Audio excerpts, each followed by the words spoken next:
வாழ்க்கையில் குறை சொல்கிறவங்கள நம்ம வந்து குறை சொல்லக்கூடாது. புரிஞ்சுதா? என்னங்க எனக்கு ஒண்ணுமே புரியல. எனக்கும் புரியல.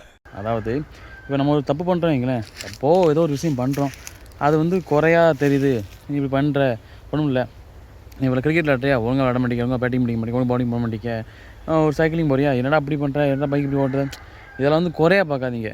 அதான் பொதுவாக சொல்கிறேன். இது வந்து குறைய வந்து ஏன், அதாவது எல்லாருக்கும் எதிர்பார்ப்பு இருக்கும்.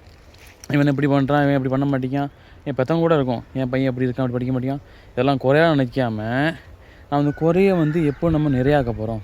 மீன்ஸ் அது குறை இருக்க எல்லாருக்கும் இருக்க போகணும். நானே இருக்கிறேன், ஒருத்தன் குறை சொல்லலாம் செய்வேன், என்னையும் ஒருத்தன் குறை சொல்லுவான். அதனால் இது வந்து 100க்கு 100 யாரும் சரி பண்ண முடியாது.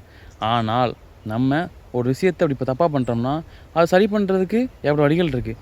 சரி பண்ணோம்னா அந்த இதில் வந்து நம்ம வந்து தெரிச்சு பட்டனா ஆயிரும். அதனால் குறை சொல்கிறவங்க வந்து நம்ம குருவாக நினச்சிட்டு அந்த குறை நிறையாக்க பார்ப்போம். ஓகே.